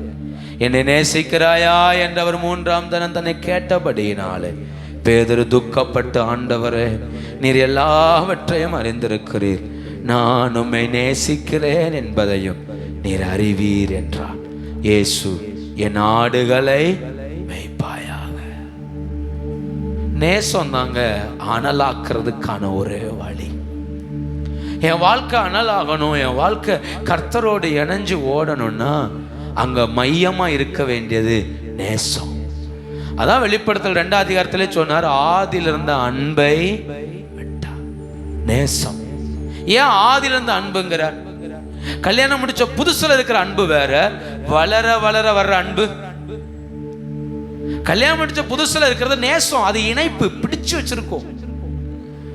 அப்புறம் 10 வருஷம் 5 வருஷம் 20 வருஷம் வரும்போ பிடிச்சுலாம் வைக்காது. அது ஒரு தசை, இது ஒரு தசை என்ன செய்யும் இல்லையா? அதான் சொல்ற, ஆதியில் இருந்த அன்பு, ஆதியில் இருந்த அன்பை விட்டாய். லவோதோக்கியா சபைக்கு சொல்றாரு, இப்ப நீ அனலா இருக்க ஒரே ஒரு வழி, என்கிட்ட வா, என்கிட்ட வா. எப்படி வா? நேசத்துல வா. எதுல தான் கிட்டி சேர முடியும்? சொல்லுங்க, எதெல்லாம் கட்டி சேர முடியும்? ஏன் பேதுருட்ட என்னை நேசிக்கிறாயான்னு கேட்டா தெரியுமா? பேதுரு சாகு வரைக்கும் இந்த சாட்சி சொல்லவே முடியாது. என்ன சாட்சி? ஆண்டோடைய நாமத்துக்கு சோத்திரம். ஒரு நாள் இயேசு கிறிஸ்துக்கு பிரச்சனை வந்தது. அன்னைக்கு நான் தான் கத்தி எடுத்து கொண்டு போய் ஒருத்தன் காதை வெட்டி இயேசுவையே அங்கிருந்து காப்பாற்றினேன், கர்த்தருடைய நாமத்துக்கு சோத்திரம்ங்கிற சாட்சியை சாகு வரைக்கும் என்ன செய்ய முடியாது. சாகு வரைக்கும் அப்படி சொன்னா அடுத்த சொல்லுவான், மறுதளிச்சது யாரியா? அந்த இயேசு இல்லைன்னு சொல்லி மறுதளிச்சது காதை வெட்டது சம்பவம் கிடையாது, கூட இருந்தே துரோகம் பண்ணியம்மா ஒருத்தன். அப்போ பேதுரு சாகு வரைக்கும் இந்த விஷயத்தில் பெருமைப்படவே முடியாது. எந்த விஷயத்துல? நான் தான் இயேசுவுக்கு துணையா நின்று காதை வெட்டினேன் சொல்லவே. அவன் சாகு வரைக்கும் ஒன்னே ஒன்னு சொல்லுவான், மறுதளிச்சு ஆண்டவரை தூரம் போன என்னை இயேசு தேடி வந்தார். மறுதளிச்சு போன என்னை தேடி வந்தார். யோசித்து பாருங்க, சாகு வரைக்கும் பேதுரு சொல்லுவாரு, நான் என் பலத்துல கர்த்தரை தேடி வரல, நான் மறுதளிச்சுட்டு போனவன், இயேசு யாருன்னு தெரியாதுன்னு சொல்லிட்டு போனவன், இயேசுவை விட்டு தூரம் போனவன், இயேசுவை 3 தரம் அவரை சபிச்சு சத்தியம் பண்ணி இல்லைன்னு சொன்னவன் என்ன தேடி வந்தார் ஐயா. பேதுரு சொல்வார், என்ன தேடி வந்தார். இப்ப பேதுட்ட கர்த்தர் ஏன் நேசத்தை தூண்டி விட்டார் தெரியுமா? இனி இவனை ஓட வைக்க ஒன்னே ஒண்ணுதான் முடியும், நேசம். இந்த நேசம் தான் பேதுருவை எழும்ப வைத்தது. நேசிக்கிறாயா? நேசிக்கிறேன்ப்பா, எல்லாவற்றையும் நீர் அறிவீர். நான் அனலா இருந்தது நமக்கு தெரியும். அன்னைக்கு நித்திய ஜீவ வசனம் தான் போதுன்னு சொன்னேன். நான் அனலா இருக்கும்போ எனக்கு பிதாவின் வெளிப்பாடு இருந்தது. அனலா இருக்கும்போ அவர் எப்படி இருக்கிறாரோ அப்படி நான் வாழ நினைச்சேன். அனலா இருக்கும்போ ஆண்டவருக்காய் செயல்பட தோணுச்சு. காவலிலும் சாவிலும் ஆண்டவருக்காய் வாழ்வேன்னு சொல்ல தோணுச்சு. இப்போ அனல் இல்ல, மறுதளிச்சாச்சு, மீண்டும் படகை தூக்கிட்டு வேலைக்கு போயாச்சு. இயேசு திரும்பவும் தேடி வந்தார். இனி வாழ்நாள் முழுக்க பேதுரு சொல்லுவார், அவரே என்னை தேடி வந்தார், விழுந்து போன என்னை அவரே தேடி வந்தார். இந்த கால வேலை ஒரு வேளை நீங்க நினைக்கலன்னா, கர்த்தரை விட்டு தூரம் நிற்கிறேன், சில காரியங்களை கர்த்தரை மறுதளிச்சிட்டேன், சில காரியங்கள்ல கர்த்தரை விட்டு விலகிட்டேன், என்னால் முடியலை நீங்க நினைக்கலாம். அன்னைக்கும் ஆண்டவர் நம்மளை தேடி வந்து ஒன்னே ஒன்று தான் கேட்குறா, நீ நேசிக்கிறாயா? ஆதியிலிருந்து அன்பு வந்துட்டு இருக்குதா? நீ நேசிக்கிறாயான்னு சொல்லு, உன்னை திரும்பவும் தூக்கி எடுக்க கர்த்தர் வல்லவரா இருக்கிறா. ஆவில ஆனால் எப்ப தெரியுமா வரும்? நேசத்துக்குள்ளதான் இருக்குது. அந்த நேசத்துல எதிர்பார்ப்பு இல்லை, அந்த நேசத்துல ஒன்னே ஒண்ணுதான் தோணும், நானும் இயேசுவும், நான் அவரோடு இருந்தா போதும், அவர் எனக்கு யாவையும் செய்ய வல்லவர். எதிர்பார்ப்பு வர வர, தேவைகள் வர வர, சில நன்மைகள் நடக்காததுனால நமக்கு என்ன தோணுதுன்னா, கர்த்தர் நம்ம அன்பா இல்லையோன்னு தோணுது, கர்த்தர் நம்மளை கைவிட்டுட்டாரோன்னு தோணுது, கர்த்தர் நம்மளை மறந்துட்டாரோ, வாக்குத்தத்தங்கள் பொய்யாயிற்றோ, ஆண்டவரை நம்பினதுக்கு விழுந்துட்டோமோன்னு தோணுது இல்ல. இந்த காலவேளை கர்த்தர் சொல்ற, இல்ல இதுவும் சில நன்மைக்கு. ஏன்னா என் பலத்துல இந்த நன்மையை வாங்கினேன்னு நம்ம சொல்ல முடியாது. தேவன் நன்மை தரும்போது சொல்லலாம், கர்த்தரே என்னை தேடி வந்து தந்தார், கர்த்தரே எனக்கு தேடி வந்து தந்தார். என் உபவாசத்துல வரல, என் பிரயாசத்துல வரல, என்னுடைய முயற்சியில வரல, என் முழங்கால்ல வரல, கர்த்தரே தந்தார். அப்ப ஏன் சில நேரம் மறுதளிக்கிற நிலைகள், தள்ளப்படுற நிலைகள், வெதுவெதுப்பான அனுபவங்களுக்குள் ஆண்டவரே தள்ளி விடுகிறார் என்றால், அவருக்கு தேவை இவன் சொல்லணும், ஏன் பலன் அல்ல, கர்த்தருடைய பலத்துல, என் பலத்துல அல்ல, கர்த்தரிலே வாழ வைத்திருக்கிறார். நான் அடிக்கடி சொல்லுவேன், கணவன் மனைவியாய் நாம் நிலைத்திருக்கிறோம் என்றால் ஒன்றே ஒன்று, கர்த்தர் நம் குடும்பத்தில் ஒருவராய் இருக்கிறார். அவர் இல்லாத அன்னைக்கு குடும்பம் 2 ஆகும். அவருடைய பிரச்சனை இல்லாத அன்று நான் வேற ரூம், மனைவி வேற ரூம் ஆகும். அப்ப நான் அடிக்கடி சொல்லுவேன், நாம நம்ம வீடு இணைஞ்சிருக்க காரணம், இணைக்கிறவர் யார் தெரியுமா? கர்த்தர். இணைக்கிறவர் அவரா இருந்தா கண்டிப்பா அன்புல நிலைத்திருக்க வைப்பார். அப்போ ஒரு குடும்பமா இருக்கட்டும், சபையா இருக்கட்டும், ஆவிக்குரிய வாழ்க்கையா இருக்கட்டும், எதில கட்டப்படும் தெரியுமா? அன்புல தான் என்ன செய்யப்படும்? கட்டப்படும். அன்பு சகலத்தையும் தாங்கும், சகலத்தையும் சகிக்கும். அன்புக்கு பொறாமை இல்லை. அன்பு தன்னை புகழாது, இருமாப்பா இராது, அயோக்கியமானதை செய்யாது, தற்பொழிவை நாடாது, கோபம் கொள்ளாது. 1 கொரிந்தியர் 13 இல்லையா? அப்போ அன்பு எல்லாத்தையும் சகிக்கிறது. அப்ப இந்த கால வேளையில அவர் என்ன சொல்றாரு? சபைட்ட என்ன பார்க்கிற? நீ அனலாரு, வெதுவெதுப்பா மட்டும் என்ன செய்யாத இருக்காத. ஏன் வெதுவெதுப்பா இருந்தா நீ மறுதலிக்க வேண்டியிருக்கும். நீ ஆராதிச்ச, நீ நேசித்த அந்த நேசரையே மறுதலிக்க வேண்டியிருக்கும். யூதாஸ் குளிர், அது சப்ஜெக்டே இல்லை, அது அனலுக்குள்ள வரவே இல்ல, குளிர். அதனால அது போச்சு. கத்த கேட்டின் மகன் அப்படின்ட்டார், குளிர். நான் வெதுவெதுப்பா இருந்த பேதர் சிக்கனா பத்திலா, பேதர்வே நான் தூக்கி எடுத்து திரும்பவும் தம்முடைய ஸ்தானத்தில் நிறுத்தி கர்த்தர் பலப்படுத்தினார். இந்த கால வேளையில ஆண்டவர் நம்மிடத்தில் எதிர்பார்க்கிறது ஒரு நேசத்தை. அதான் சபையிட சொல்றாரு, ஆரம்பத்துல இருந்து ஒண்ணுன்னா சொல்ல, ஆதியில இருந்து அன்பை விட்டாங்கிற, அந்த அன்புக்குள்ள வாங்குற, உண்மையா இருக்கிற, தவறான போதனைக்கு செவி கொடாதங்கிறார் இல்லையா? ஆமா, வஞ்சிக்கும்படி இடம் கொடுக்காத அப்படிங்கிறார். சாவுக்கு ஏதுவானவர்களை ஸ்திரப்படுத்துங்கிறாரு. உங்களிடத்தை காத்துக்கள். அந்த வெளிப்படுத்தல் 3ஆம் அதிகாரம்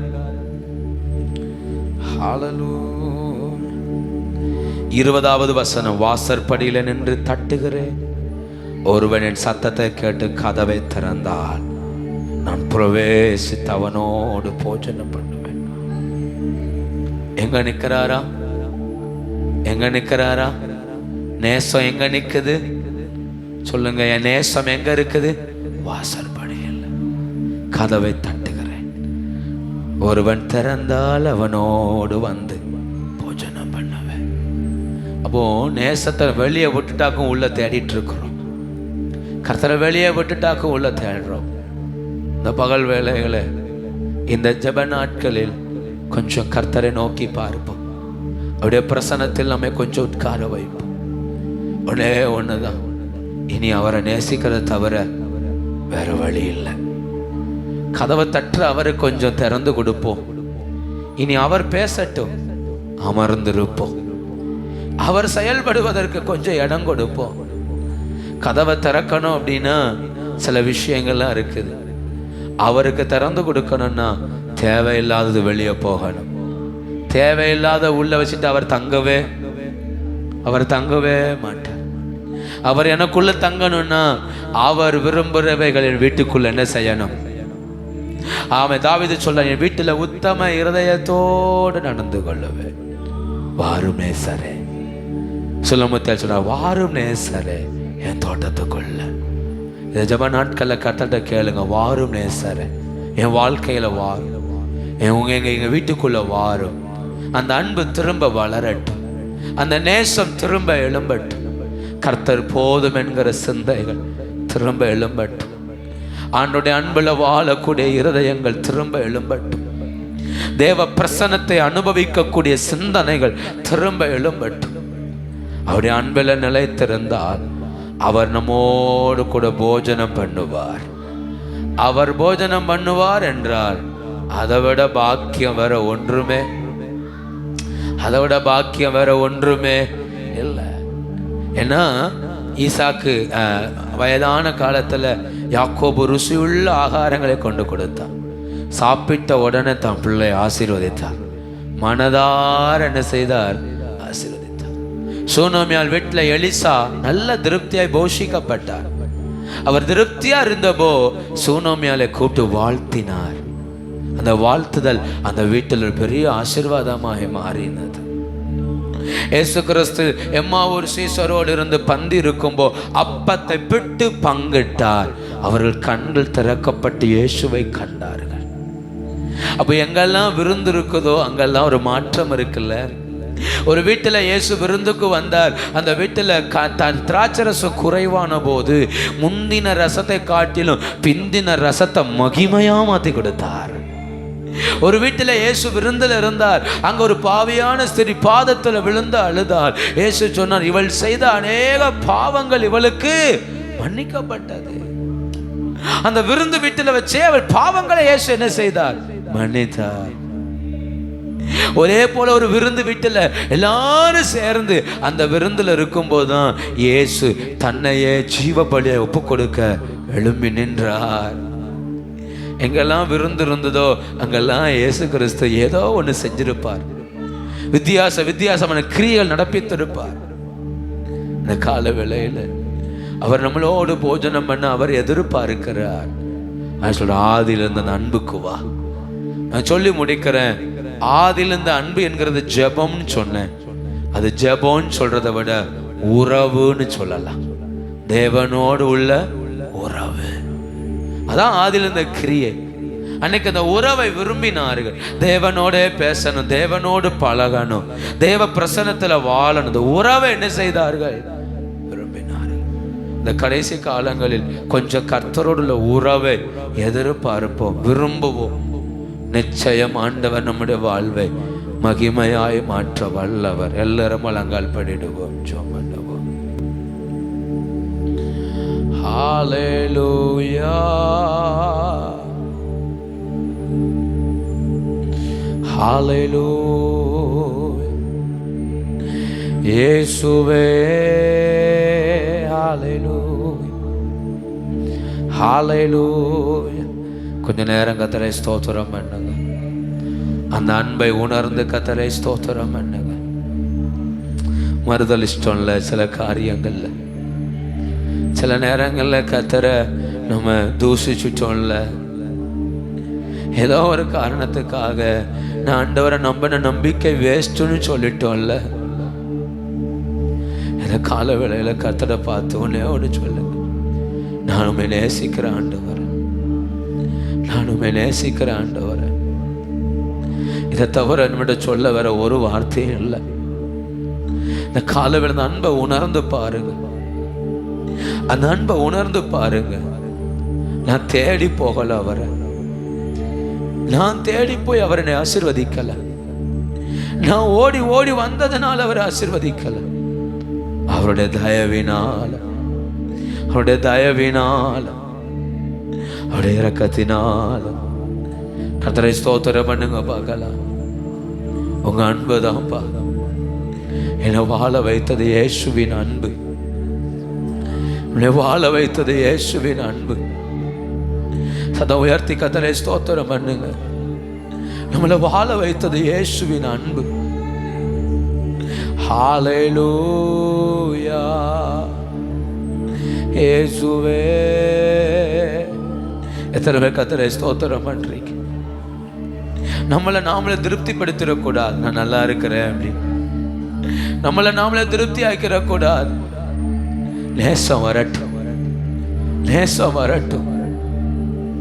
ஹல்லேலூயா. நேசம் இல்லாததுனால தான் அவங்க உறவு கசப்பாயிற்று. நேசம் இல்லாததுனால தான் கர்த்தரும் நமக்கு கசப்பாயிட்டார். நேசம் இல்லாததுனால தான் தேவனோடு நெருங்க முடியாம போயிருச்சு. இந்த காலவேளை நேசம் வரட்டும், ஒரு நேசம் வரட்டும், ஒரு நேசம் எங்க உள்ளத்துக்குள்ள உதிக்கட்டு ஆண்டவர். ஹல்லேலூயா. ஒரு நேசம், ஒரு நேசம், கர்த்தர் மேல ஒரு நேசம். நாம் அனலாவதற்கு ஒரே ஒரு வழி அவர் மேல இருக்கிற நேசம் மாத்திரமே. அனலாவதற்கு ஒரே ஒரு வழி நேசம் மாத்திரமே. ஓ நேசரின் மார்பினிலே இனிதாய் சாய்ந்திடவே, நேசரின் மார்பினிலே இனிதாய் சாய்ந்திடவே, ஏக்கமுற்றே விரும்பி வந்தே உந்தன் பாதத்திலே, ஏக்கமுற்றே விரும்பி வந்தே உந்தன் பாதத்திலே. சொல்லுங்க, நேசரின் மார்பினிலே இனிதாய் சாய்ந்திடவே, நேசரின் இனிதா சாய்ந்திடவே ஏக்கமுற்று விரும்பி வந்து உந்தன் பாதத்தில் ஏக்கமுற்று விரும்பி வந்து உந்தன் பாதத்தில். எல்லாரும் கர்த்தரை ஸ்தோத்திரம் பண்ணுங்க. எல்லாரும் ஆண்டவரை ஸ்தோத்திரம் பண்ணுங்க. ஒரு நேசம் உண்டாகட்டும். கர்த்தர் மேல ஒரு நேசம் உண்டாகட்டும். கர்த்தர் மேல ஒரு நேசம் உண்டாகட்டும். ஆண்டவர் மேல ஒரு நேசம் உண்டாகட்டும். ஆண்டவர் மேல ஒரு நேசம் உண்டாகட்டும். நேசம் இருக்கும்போ அவர் என்ன செய்கிறாரோ அதையே செய்ய தோணுச்சு. நேசம் இருக்கும்போ அவருடைய வசனத்தை விட்டு ஓட மனமே இல்லை. நேசம் இருக்கும்போ அவன் எந்த எதிர்பார்ப்பு இல்லாம கர்த்தரையே தேடணும். ஒரு நேசம் வரட்டும்பா, நேசம் வரட்டும்பா, நேசம் உண்டாகட்டும் ஆண்டவரே. ஒரு நேசம் உண்டாகட்டும்பா, ஒரு நேச அனல் உண்டாகட்டும், ஒரு நேச அனல் உண்டாகட்டும், ஒரு நேச பிரசன்னம் உண்டாகட்டும், ஒரு நேச மகிமை உண்டாகட்டும்.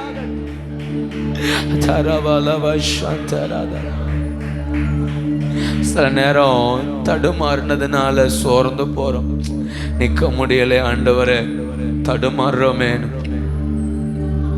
பேதுரு மறுதளித்தான். ஆனா அந்த மறுதளிப்பு பேதுருவை கர்த்தரை நேசிக்க வச்சிருச்சு. அந்த மறுதளிப்பு பேதுருவை கர்த்தரை நேசிக்க வச்சிருச்சு. இப்ப எப்ப கேட்டாலும் பேதுரு சொல்லுவார், கிருபையா நிற்கிறேன், அவர் என்னை தேடி வந்ததுனால நிற்கிறேன்.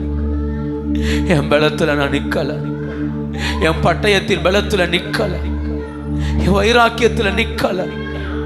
நிற்கிறது கர்த்தருடைய நேசத்துல, கர்த்தருடைய நேசத்துல. நீங்க இன்னைக்கு அழியாம இருக்கிறது உங்க நேசத்துல அல்ல, கர்த்தருடைய நேசத்துல. உங்க குடும்பம் நிலைன்னு இருக்கிறது நீங்க பட்ட பிரயாசத்துல அல்ல, கர்த்தருடைய அன்புல. உணர்ந்தவங்க மட்டும் கர்த்தரை ஸ்தோத்திரம் பண்ணுங்க. உணர்ந்தவங்க மட்டும் கர்த்தரை ஸ்தோத்திரம் பண்ணுங்க. நான் இன்னைக்கு நிக்கிறேன்னா என் பலத்துல அல்ல, கர்த்தர் என் மேல் வைத்த அன்புல. உணர்ந்தவங்க கர்த்தரை ஸ்தோத்திரம் பண்ணுங்க. இன்னைக்கு ஓடுவது நான் பட்ட பிரயாசத்தில் அல்ல, கர்த்தர் என் மேல் வைத்த அன்பினால. இயேசுவே, அதை உணர்றீங்களா? அதை உணர்றீங்களா? அதை உணர்றீங்களா? ஷாமாலா தாராமானா உடாபாலா மாரி கவாலா வாதாரவாலா. அதை உணர்றீங்களா? இன்னைக்கு நான் அழியாம நிற்கிறது கர்த்தருடைய அன்பினால, கர்த்தருடைய அன்பினால. இன்னைக்கு என் வாழ்க்கை நிற்கிறது கர்த்தருடைய அன்பினால. இந்த வார்த்தையை சொல்ல முடியுமா? சொல்ல முடியுமா? நான் ஓடுவது கர்த்தருடைய அன்பினால. நன்றி ஐயா, நன்றி அப்பா. நேசம் அவரோடு நெருங்க வைக்கும், கர்த்தரோடு நெருங்க வைக்கும். இந்த கால வேளையில நம்முடைய குடும்ப உறவுகளில் ஒரு நேசம் உண்டாகட்டும். கர்த்தரை ஸ்தோத்திரம் பண்ணுங்க. கணவன் மனைவி அந்த உறவில் ஒரு நேசம் வரட்டும். பிள்ளைகளுக்கு பெற்றோருக்கு இடையில ஒரு நேசம் வரட்டும். கர்த்தரை ஸ்தோத்திரம் பண்ணுங்க. பார்க்கலாம், கர்த்தரை ஸ்தோத்திரம் பண்ணுங்க. பாரப்படுறவங்களாம் ஸ்தோத்திரம் பண்ணுங்க. உங்களை ஐக்கியப்படுத்துவது நேசம் மட்டும்தான், நேசம் மட்டும்தான். என் கிரியைகள் அல்ல. நேசம் வரட்டும், நேசம் வரட்டும். என் பிள்ளைக்குள்ள நேசம் வரட்டும், கணவனுக்குள்ள நேசம் வரட்டும், மனைவிக்குள்ள நேசம் வரட்டும். நேசம் தான் எங்களை ஐக்கியப்படுத்தும். ஆமென் ஆமென். குடும்பம் என்கிற அந்த உறவை ஐக்கியப்படுத்துவது நேசம் தான். கேளுங்க பார்க்கலாம். ஆண்டவரே, ஒரு நேசம் எங்களுக்குள் உண்டாகட்டும்பா, நேசம் உண்டாகட்டும்பா, நேசம் உண்டாகட்டும். ஜீவனுள்ள பிதாவே நன்றி. நீர் சபைகளை பார்க்கிற விதங்களை நாங்கள் தியானிக்கும்படி கர்த்தர் கிருபை தந்து ஒரு நேச அனல் எங்களை மூடிக்கொள்வதாக, ஒரு நேசம் எங்களை மூடிக்கொள்வதாக. ஆண்டவரே, நாங்கள் அனல் ஆவதற்கு ஒரு நேசம் எங்களை மூடிக்கொள்ளட்டும். ஆண்டவரே, நாங்கள் வளருவதற்கு ஒரு நேசம் எங்களை மூடிக்கொள்வதாக. கர்த்தரை விட்டு தூரம் போகாதபடி தேவன் மேலுள்ள நேசத்துல ஓட கர்த்தர் உதவி செய்வீராக. கடந்த பிள்ளைகளை ஆசீர்வதிங்க, குடும்பங்களை பலப்படுத்துங்க. நாளை முதல் நடக்கிற எல்லா ஜபங்களை ஆசீர்வதிங்க. கர்த்தர் எங்களோடு பேசணும். நாங்கள் உம்முடைய நேசத்தை புதுப்பித்து கொள்ள கர்த்தர் எங்களுக்கு உதவி செய்யணும். கடந்த எல்லா பிள்ளைகள் மேல் கிருபை உண்டாகட்டும். கர்த்தரை வழிநடத்தும். இயேசுவின் மூல ஜபங்கேலும் நல்ல பிதாவே. என் ஆத்துமாவே கர்த்தரை ஸ்தோத்திரம். முழு உள்ளமே பரிசுத்த நாமத்தை ஸ்தோத்திரம். என் ஆத்துமாவே அவர் செய்த சகல உபகாரங்களையும் மறவாதே. ஆமென்.